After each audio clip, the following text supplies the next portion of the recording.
Me parece muy interesante, ¿no? Las aportaciones prácticas y clínicas que puede tener esto y yo tengo un poco de frustración personal porque en el sentido de porque esto no se da a conocer en una amplia medida, ¿no? Porque al final la terapia es enseñar a la persona que aprenda a discriminar su propio comportamiento y conozca bajo control de qué está su comportamiento o al servicio de qué está moviéndose actualmente. Y solemos hacer hincapié en el análisis funcional, en que es necesario comprender y conocer qué variables están manteniendo el repertorio, la conducta problema. Ahora bien, a nivel de implicación clínica o práctica, si el terapeuta no es capaz de trasladar esta información para que la propia persona sepa responder bajo el mundo que aparece debajo de su piel, eh, dicho así de otra manera.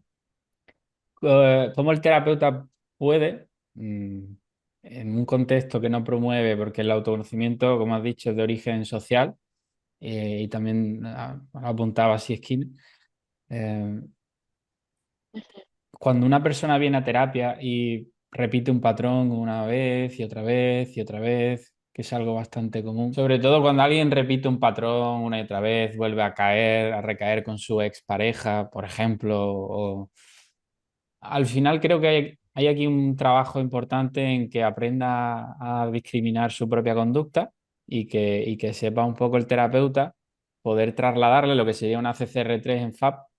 eh, y bueno, te has dado algunas claves de cómo hacerlo en terapia. Por ejemplo, pues bueno, la atención plena puede servir para discriminar esos estímulos. Y bueno, simplemente es una reflexión, no es ni siquiera una pregunta. Creo que es algo obligado, y hacemos hincapié en el análisis funcional, que sí, que es una herramienta probabilística que sin ella no podemos seguir caminando. Pero ¿y la habilidad del propio terapeuta en enseñar a que la persona discrimine? ¿Cómo podemos crear a terapeutas más eficaces? Sería un poco la reflexión. Ok, pues sí, yo creo que termina siendo un reto, principalmente por cómo se ve a nivel institucional el aprendizaje de la propia psicología. O sea, si yo no sé realmente qué es conocerse a sí mismo y si yo no sé realmente cómo se genera el comportamiento, pues es muy poco probable que yo pueda generarlo en el otro. Yo no tengo ningún control ni ningún conocimiento de cómo hacerlo. Eso. Entonces creo que sí es una limitante institucional. Generalmente cuando hablamos del conocimiento de sí mismo nos vamos a teorías que son descriptivas únicamente o en el mejor de los casos, ¿no? Cuando no son una pseudociencia espantosa, ¿no? Entonces, pues termina siendo un intentar darle explicación a lo que sea. Cuando tenemos un mayor conocimiento sobre cómo se genera el aprendizaje, creo que inclusive lo podemos hacer con nosotros mismos, porque lamentablemente los psicólogos no somos, y las psicólogas no somos personas ajenas a esta sociedad que no ayuda a discriminar el comportamiento. Entonces no tenemos conocimiento sobre nosotros mismos. Pero cuando nosotros tenemos el conocimiento sobre análisis de la conducta, yo puedo generar, creo yo, mis propias contingencias y mis propias condiciones para que entonces el autoconocimiento sea mucho más efectivo, la discriminación sea mucho más efectiva. Entonces yo tengo habilidades, por ejemplo, de conciencia plena, pues bueno, yo puedo aprender a discriminar, pues bueno, ¿qué está pasando en mi contexto y en mi contexto interno y en mi contexto externo? ¿Qué está pasando a nivel fisiológico? ¿Qué está pasando a nivel emocional? Pero también qué está pasando fuera de esto. Y entonces yo puedo aprender a distinguir esto, como hacer pequeños análisis funcionales de mi propio comportamiento y entonces primero entenderme a mí, y a partir de eso, creo que discriminando cómo se siente en mí, creo que va a ser mucho más fácil aprender a discriminar cómo se siente en el otro. Y también, pues bueno, sí, creo que a grandes rasgos, pues es, creo, tener mayor conocimiento teórico y práctico. Yo siempre le apuesto mucho al conocimiento teórico porque creo que a veces se juega mucho la práctica, pero si no tenemos la teoría, pues bueno, ¿qué estás haciendo a nivel práctico? Terminamos replicando cosas que al final de cuentas no tienen ningún sustento y que tampoco tenemos tanto control del comportamiento como nos gustaría. Entonces, cuando nosotros tenemos la solidez de cómo se está generando y qué es lo que queremos hacer, creo que es mucho más fácil empezar incluso a ir moldeando nuestro propio comportamiento, cómo es mucho más efectivo que yo me comporte o que dirijas, pues sí, que dirija mi conducta hacia cierta meta en particular. ¿no? No sé si esto te ha sentido, Juanjo, ¿tú qué piensas? Sí, total. Yo sobre todo propongo, más allá de que acá en España están cambiando las políticas en el sentido de que ya se van a retirar, por ejemplo, algunas asignaturas como la filosofía en las aulas y yo creo que el contexto se está moviendo en una dirección que no me gusta y en la cual cada día trato de ser más partícipes porque yo considero la terapia como achicar agua en un barco que se está hundiendo. Ah, y ese barco supone la comunidad verbal y creo que el propio terapeuta, dependiendo de las preguntas que utilice en sesión, puede dar lugar a un tipo de conocimiento u otro.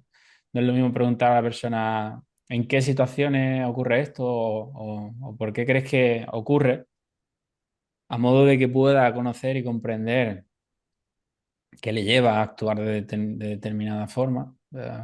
Pero un poco, creo que en cierto sentido la comunidad verbal, cuando tú te haces más preguntas de la cuenta, en cierto sentido impone contingencias que son aversivas, ¿no? Y es como, no, es que tú le das demasiadas vueltas a esto, ¿no? Y creo que es la única manera de que uno aprenda a conocerse a sí mismo y bueno, para mí la solución está un poco en el ecosistema que podamos crear y en la educación de las generaciones que vienen, en el que se creen políticas, ya se está haciendo en algunos lugares de Inglaterra y demás, son proyectos longitudinales donde se trata de implementar ciertas características ligadas a que la persona aprenda a diferenciarse de su propia conducta.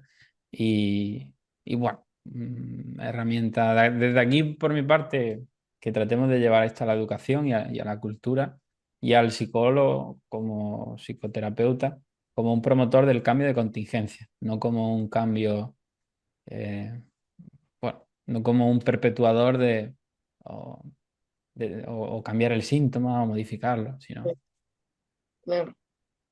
Sí, sí, estoy completamente de acuerdo contigo y que bueno, si no se va a hacer a nivel social general, que por lo menos se haga pues en la misma, con los mismos psicólogos y psicólogas, ¿no? Que creo que pues podemos empezar por ahí, realmente teniendo conocimiento sobre el comportamiento humano de la forma más científica posible y entonces precisamente no quedarnos en meras descripciones de si hiciste esto es porque quisiste. Pues no, claro que no. O sea, hay un montón de cosas que están determinando que, que un comportamiento se lleve o no. Y entonces esto también nos permite también a nivel de política pública poder determinar cómo yo estoy generando las condiciones también para que este comportamiento se dé o no. No son comportamientos problemáticos nada más porque sí, porque se están reforzando de cierta manera y se están dando las condiciones para que sucedan. Entonces, pues sí, creo que hay un campo gigante y ojalá que el análisis de conducta, que creo que sí va para allá, está creciendo mucho y que las nuevas generaciones, yo lo veo cuando comparto con compañeros de licenciatura, por ejemplo, inclusive compañeros de maestría, que veo que hay un montón de interés que no veía en generaciones anteriores y esto me da mucha emoción. Y creo que proyectos como el tuyo, Juanjo, ayudan un montón a eso y a mí por eso me emociona muchísimo participar en estos tipos de proyectos.